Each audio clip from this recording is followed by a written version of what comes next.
സാമ്പത്തിക പ്രതിസന്ധിയും ലോക്സഭാ തെരഞ്ഞെടുപ്പും മുന്നിൽ കണ്ടുള്ള സംസ്ഥാന ബജറ്റ് ഇന്ന് നിയമസഭയിൽ അവതരിപ്പിക്കും. ക്ഷേമ പെൻഷൻ 100 രൂപ വർദ്ധിപ്പിച്ചേക്കും. ബജറ്റിൽ ശമ്പള കമ്മീഷൻ പ്രഖ്യാപനത്തിനും സാധ്യതയുണ്ട്. നിർധനരെ ഒഴിവാക്കി ആശുപത്രി സേവനങ്ങൾക്ക് ഫീസ് വർദ്ധിപ്പിച്ച് വരുമാനം കണ്ടെത്താനുള്ള നിർദ്ദേശമുണ്ടെന്ന സൂചന നൽകി ധനമന്ത്രി മാതൃഭൂമി ന്യൂസിനോട്. ന്യായമായ പ്രതീക്ഷയാണ് ഇടതുപക്ഷത്തിൽ വെക്കുന്നത്. അത് നന്നായിട്ട് സംരക്ഷിക്കാൻ പറ്റും. മാജിക്കിൽ ഞാനങ്ങനെ വലുതായിട്ട് വിശ്വസിക്കുന്നു. ഹോസ്പിറ്റലിൽ കോവിഡ് സമയത്ത് കിടന്നിരുന്ന ആളുകൾ, അവർക്ക് കുറച്ച് ഫ്രീ ആണ് മൊത്തം. കുറച്ച് ഫീസ് കൊടുക്കാൻ പറ്റുമോ എന്നുള്ളത് അവർക്ക് ആഗ്രഹം ഉണ്ടെങ്കിൽ പോലും കൊടുക്കാൻ പറ്റില്ല. നമുക്ക് അങ്ങനത്തെ സമ്പ്രദായമില്ല. അപ്പോൾ അത്തരം കാര്യങ്ങളിലൊക്കെ ഇതിനെ സഹായിക്കാനായിട്ട് പൊതുവിൽ പറ്റുന്ന ആളുകൾ സഹായിക്കാൻ പറ്റേണ്ടതാണ്. ധനമന്ത്രിയുടെ വസതിയിൽ നിന്നും പ്രശാന്ത് കൃഷ്ണ ചേരുന്നുണ്ട്. Prashant, good morning. ഇന്ന് എല്ലാവരും പ്രതീക്ഷിച്ചിരിക്കുന്ന ബജറ്റാണ്. 9 മണിക്കാണ് ബജറ്റ് അവതരണം ആരംഭിക്കുക. എന്തൊക്കെയാണ് ഇപ്പോൾ ധനമന്ത്രിയുടെ വസതിയിലെ വാർത്തകൾ?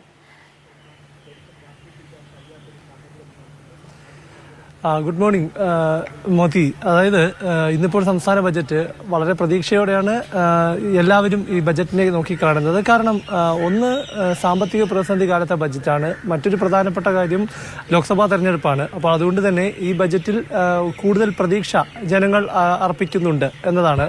ഒപ്പം തന്നെ ഈ സാമ്പത്തിക പ്രതിസന്ധി കാലത്ത് ഈ പ്രതീക്ഷകളൊക്കെ എങ്ങനെ ധനമന്ത്രി നിറവേറ്റും എന്നതാണ് ഏറ്റവും പ്രധാനം.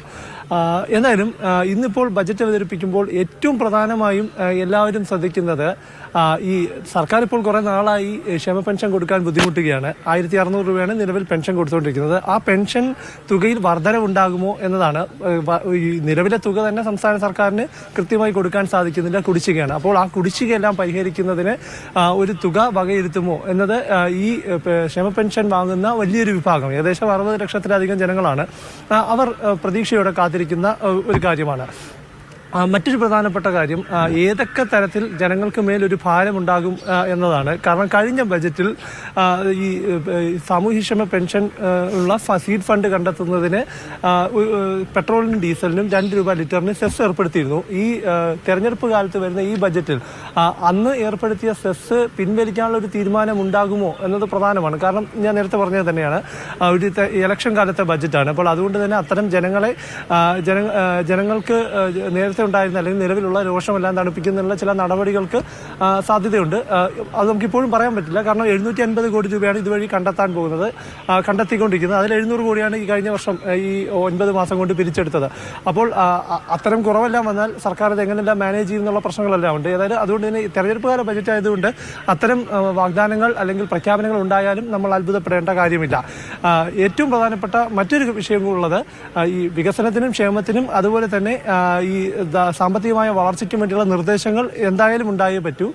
അതിനുള്ള പരിഗണനയും ഉണ്ടാകും. കാരണം കേന്ദ്ര സർക്കാരിന്റെ ബജറ്റിൽ സാമ്പത്തികമായുള്ള വളർച്ചയ്ക്ക് അല്ലെങ്കിൽ ഉത്തേജനത്തിനുള്ള നടപടികളിൽ ഉണ്ടായില്ല എന്ന വിമർശനം സംസ്ഥാനം ഉന്നയിച്ചതാണ് ധനമന്ത്രി വിശദീകരിച്ചതാണ്. അപ്പോൾ അതുകൊണ്ട് തന്നെ കേരളത്തിന്റെ ബജറ്റിൽ അത്തരം പ്രഖ്യാപനങ്ങൾ ഉണ്ടാകും എന്ന് തന്നെ കരുതാം. ഏതായാലും കഴിഞ്ഞ 6 ഗഡുക്കളുടെ DA കുടിശ്ശിക സർക്കാർ ജീവനക്കാരുടെ ഒരു വലിയ വിഭാഗമാണ്. അപ്പോൾ അവർ വളരെ അസ്വസ്ഥരാണ്. അവരുടെ കേന്ദ്ര സർക്കാർ 4% DA വർധന വരുത്തിയിട്ടുണ്ട്. ഇവിടെ 6 ഗഡുക്കൾ കൊടുക്കാൻ തന്നെയുണ്ട്. അപ്പോൾ ശരി പ്രശാന്ത്, എന്തായാലും ബജറ്റ് അവതരണവുമായി ബന്ധപ്പെട്ട കൂടുതൽ വിവരങ്ങൾക്കായി വീണ്ടും പ്രശാന്തിലേക്ക് വരാം.